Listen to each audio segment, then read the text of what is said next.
E o que é idólatra? É aquele que se prostra ou adora uma imagem ou faz petições a uma imagem e o tem como alguém superior para trazer respostas, ou o tem no lugar que só Deus pode ocupar. Isso é chamado de idolatria. A idolatria é combatida no Antigo e no Novo Testamento. Eu estou com a Bíblia da Igreja Católica, Jeremias capítulo 10, Bíblia da Igreja Católica. Os idólatras. Jeremias capítulo 10. Eu não estou inventando, não estou esculhambando com religião de ninguém. Eu estou mostrando a verdade teológica. Você que é católico, não fica ofendido não. Compra uma Bíblia das edições paulinas e confere o texto que eu estou dizendo. Olha aqui. Jeremias capítulo 10. Deixa eu tirar meu óculos. Agora o bicho pegou. Maravilha. Versículo 5. Jeremias 10. O tema na Bíblia Católica: Javé e os ídolos. Os ídolos são como espantalho numa plantação de pepinos. Não sabem falar, precisam ser carregados, porque também não sabem andar. Não tenham medo deles, pois nada de mal podem fazer e não são capazes de fazer o bem. Está na Bíblia, meu filho. Isso aqui é edições Paulina, da Igreja Católica. Quer outra? Vou ler na Bíblia Católica, 1 Coríntios 8.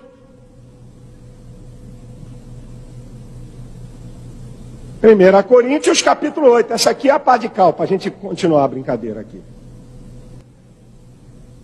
O tema do texto na Bíblia, editada pela Igreja Católica, 1 Coríntios capítulo 8, é: as carnes sacrificadas aos ídolos. Sabemos que um ídolo não é nada no mundo, e não existe outro Deus a não ser o Deus único. É verdade que existem aqueles que são chamados deuses, tanto no céu como na terra. Neste sentido, há muitos deuses e muitos senhores. Contudo, para nós existe um só Deus, o Pai. Dele tudo procede, e para Ele é que existimos. E há um só Senhor, Jesus Cristo, por quem tudo existe e por meio do qual também nós existimos. A Deus seja a glória.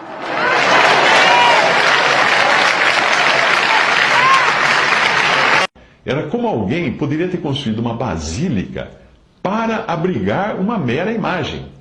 Como alguém podia subir de joelhos escadas dessa basílica, ou de outras chamadas catedrais por aí, pelo mundo afora, fazendo isso em honra àquela imagem, esperando que aquela imagem tivesse superpoderes, quando aquela imagem não podia nem tirar a poeira dela própria. Alguém precisaria vir de vez em quando espanar aquela imagem. Ela não viveria bem sem um espanador, quanto menos ela seria capaz de ajudar alguém.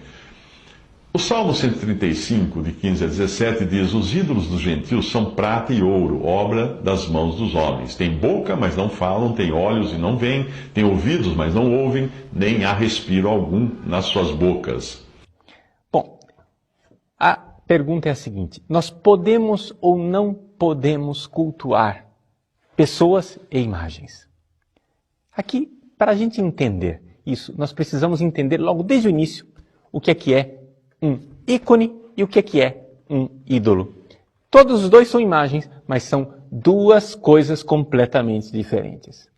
Ou seja, um ídolo é uma criatura que eu pego e coloco no lugar de Deus. Então isso é um ídolo. É uma imagem onde que eu tirei o Deus verdadeiro de lado e coloquei um Deus falso no seu lugar. Isso evidentemente é proibido pelo primeiro mandamento. Somente Deus é Deus. Somente Deus é Deus, e é por isso que no primeiro mandamento se proíbe fazer imagens. Ou seja, imagens que sejam ídolo. Veja que essa palavra eidolon, em grego, quer dizer exatamente isso. Imagem. Só que existe uma outra palavra grega para dizer também imagem, que é o ícone, eikon, que é uma coisa diferente. Ou seja, o ícone é quando eu pego aquela criatura, que foi uma pintura feita por mão humana, uma estátua feita por mão humana, mas eu uso aquela realidade não como um Deus no lugar de Deus, mas como uma janela. Uma verdadeira janela que me abre para Deus e que me leva a Deus. Então, se eu tenho diante dos olhos claramente a diferença entre ídolo e ícone, eu vou entender então que uma coisa é proibida e a outra é permitida. Os protestantes radicalizam as coisas dizendo assim, mas então vamos cortar o mal pela raiz e vamos parar de fazer qualquer tipo de imagem. Só que, deixa eu ajudar você espiritualmente, meu irmão. Isso não resolve o problema. Não resolve o problema porque você vai continuar, por exemplo, tendo diante dos seus olhos a sua esposa, o seu marido. Quando você olha para a sua mulher e vê a beleza do corpo dela, você tem uma escolha. Ou você transforma o que você está vendo em ídolo, colocando sua mulher no lugar de Deus, ou você transforma aquilo que você está vendo em ícone, fazendo com que ela seja uma janela transparente que te faz louvar a Deus. Porque aqui o que está em jogo não é a nossa atitude diante de um bonequinho de gesso, mas é a nossa atitude diante de toda a criação. Aqui que está o problema. Você pode acabar com todas as estátuas de gesso, você pode acabar com todos os ícones, você pode acabar com todos os sinais feitos por mão humana. Mesmo assim, o problema da idolatria vai continuar existindo. Porque o problema da idolatria ele é mais sério e mais radical. O problema da idolatria é a sua atitude diante das realidades criadas. As realidades criadas te levam para Deus ou te afastam dele. Isso depende da sua atitude. Isto é você quem vai dizer. Portanto, diante de uma flor, diante de um pôr do sol belíssimo, diante de realidades até mais tentadoras como o sexo, o dinheiro, diante de qualquer criatura, você está sempre diante de uma escolha. Ali você está encurralado. Você tem que escolher. Você tem um bívio, uma encruzilhada. Ou você faz com que essa criatura seja um ícone, uma janela que te leva para Deus, ou você fará dessa criatura um ídolo, ou seja, algo que você coloca no lugar de Deus. Então é muito fácil a gente acabar com os bonecos de gesso. O difícil é acabar com a idolatria no nosso coração. Levando isso em consideração, o que é que nós podemos dizer com relação ao culto dos santos e ao culto das imagens? Primeiro, o culto dos santos. É evidente que eu posso cultuá-los, não é? Nós temos, por exemplo, o exemplo bíblico extraordinário da Virgem Santíssima no Evangelho de São Lucas. No seu canto do Magnificat, Maria diz: todas as gerações me chamarão de bem-aventurados. Bem-aventurada. E o próprio Jesus, várias vezes, refere-se a pessoas como bem-aventuradas, felizes. Ele está louvando essas pessoas. Ele está dizendo concretamente, veja, é isso mesmo. E o que ele está fazendo?